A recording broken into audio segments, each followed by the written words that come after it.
안녕하세요. 제임스입니다. 제가 하는 매매 방법은 전일 저녁에 예약 매매를 통해서 매수 주문을 하고요.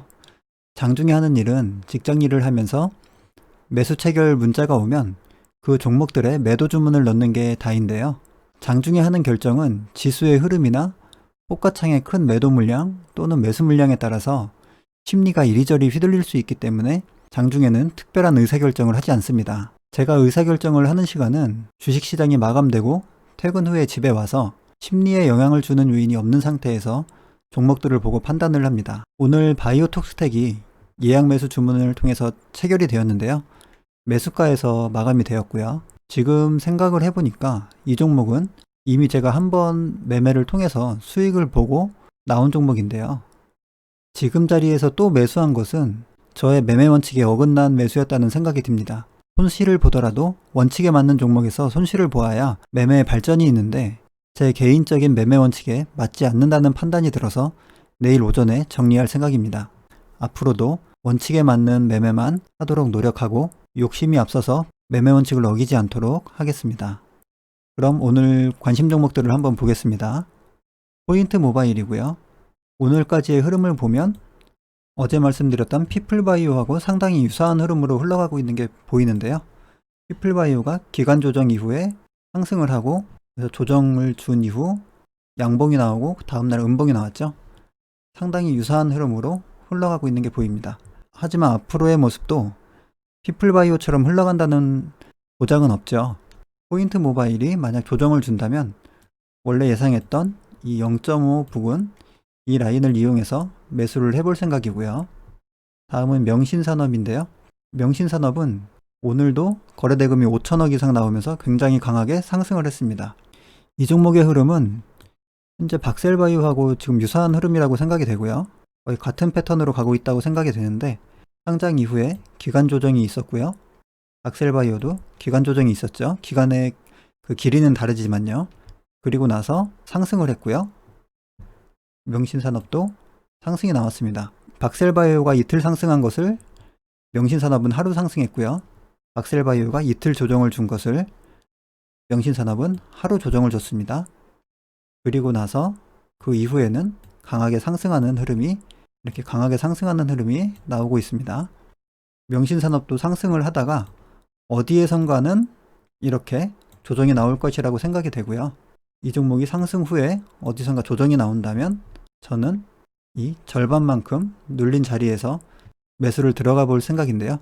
얼마의 기간 동안 이 종목이 며칠 만에 이 자리까지 오느냐에 따라서 이 타점은 약간씩 위아래로 변화가 될 것입니다.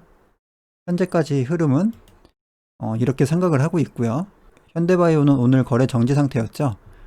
이 종목은 내일 이 위에서 음봉이 나오는지 양봉이 나오는지에 따라서 0.5에서 매수할지 382에서 매수할지 흐름을 보면서 결정을 하도록 하겠습니다. 자세한 내용은 어제와 그제 영상에서 자세하게 말씀을 드렸었고요. 종근당 바이오 정말 내려오지 않고 있는데요.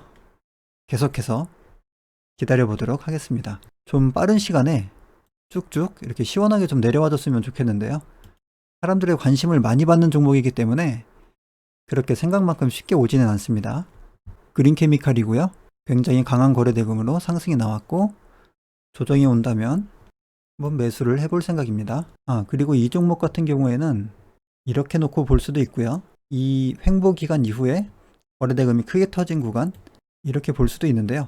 이렇게만 보면 이 0.5 라인이 굉장히 높은 구간에 위치하게 됩니다. 그만큼 리스크가 크고요. 그렇기 때문에 이 아래 구간부터도 한번 선을 그어서 비교를 해보면 이쪽 라인이 0.5 라인이죠.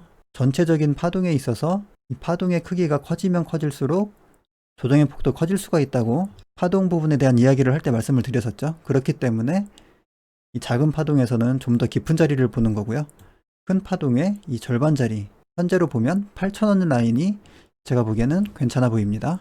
8,000원 이하로 밀릴 때는 이쪽 구간에서 지지저항 라인이 있기 때문에 밀렸을 때 추가 매수를 하더라도 지지가 나올 것으로 생각이 됩니다. 그리고 ECS고요.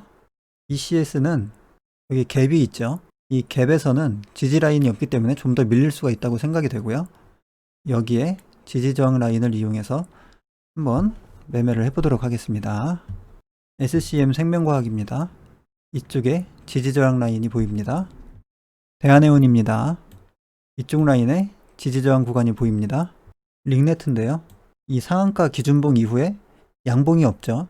계속해서 내려오는 추세로 보이고요. 이 구간에서 세력이 좀 물량 정리를 하지 않았나 이렇게 생각이 됩니다. 그렇기 때문에 깊은 자리의 눌림을 기다려보는 게 나을 것 같고요. 이쪽 부분까지 낮춰서 이쪽 지지저항 라인을 이용해서 매매를 해보도록 할 생각입니다. GH 신소재인데요. 높은 자리에서 횡보하고 있기 때문에 좀 낮은 자리를 보는 게 좋을 것 같고요. 이 코스모 화학은 상승 추세로 가고 있죠.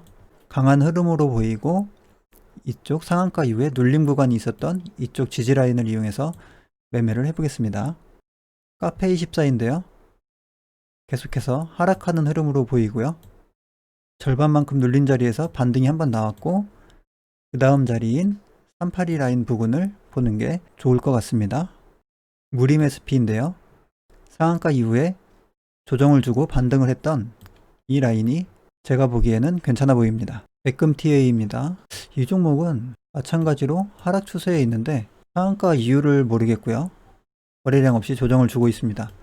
이런 경우에는 이 앞에 있는 물량을 흡수하기 위한 매집으로 볼 수가 있거든요.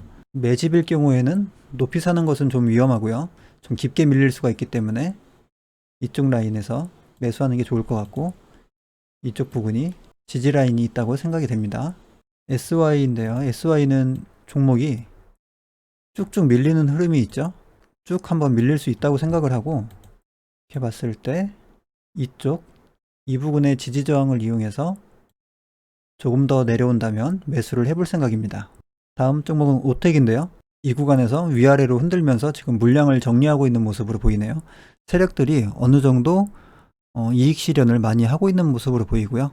이럴 경우에 높은 구간에서 매매하면 리스크가 크다고 생각하기 때문에 이쪽에 지지저항 구간에서 매수를 해보겠습니다. LMS도 이쪽 구간에서 박스권을 만들면서 시간이 좀 많이 걸려서 내려오고 있죠. 그렇기 때문에 좀 낮은 구간을 보는 게 좋을 것 같다는 생각이고요. 서울식품을 밑으로 내려놨는데요. 이 종목은 제가 250원 부근을 타점으로 보고 있었는데요. 250원에 제가 매수 주문을 넣어놨었는데 오늘 저점이 253원입니다. 그래서 이 부분에 매수가 있었는데 아깝게도 체결이 되지가 않고 굉장히 큰 반등이 나왔죠. 체결만 됐다면 바로 수익을 봤을 텐데 약간 아쉽지만 기회는 끝났다고 생각을 하고요. 아래쪽으로 내려놨습니다. 이 종목은 체결이 되지 않았지만 어차피 수없이 많은 종목들이 계속해서 반복적으로 움직이기 때문에 기다리다 보면 좋은 종목이 또 기회를 주게 될 것이고요.